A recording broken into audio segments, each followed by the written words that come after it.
Nandito nga pala kami guys sa labas kasi ayaw ni Kaden sa kubo. Nag-aarte siya. Ayaw na nga niya pala guys sa kubo kasi napaka-arte nitong bata na to.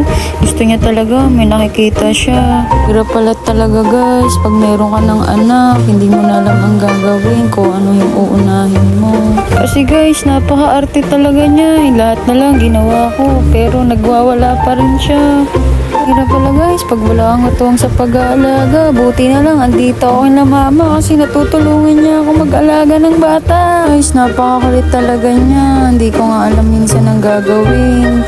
Kasi guys, ayaw niya halos magpababa. Gusto niya talaga ay magpapakal. Siya, itaw muna ako dito sa tindahan guys. Pero lalabas na ako kasi napakainit. Pero dito sa labas, ang lakas ng hangin.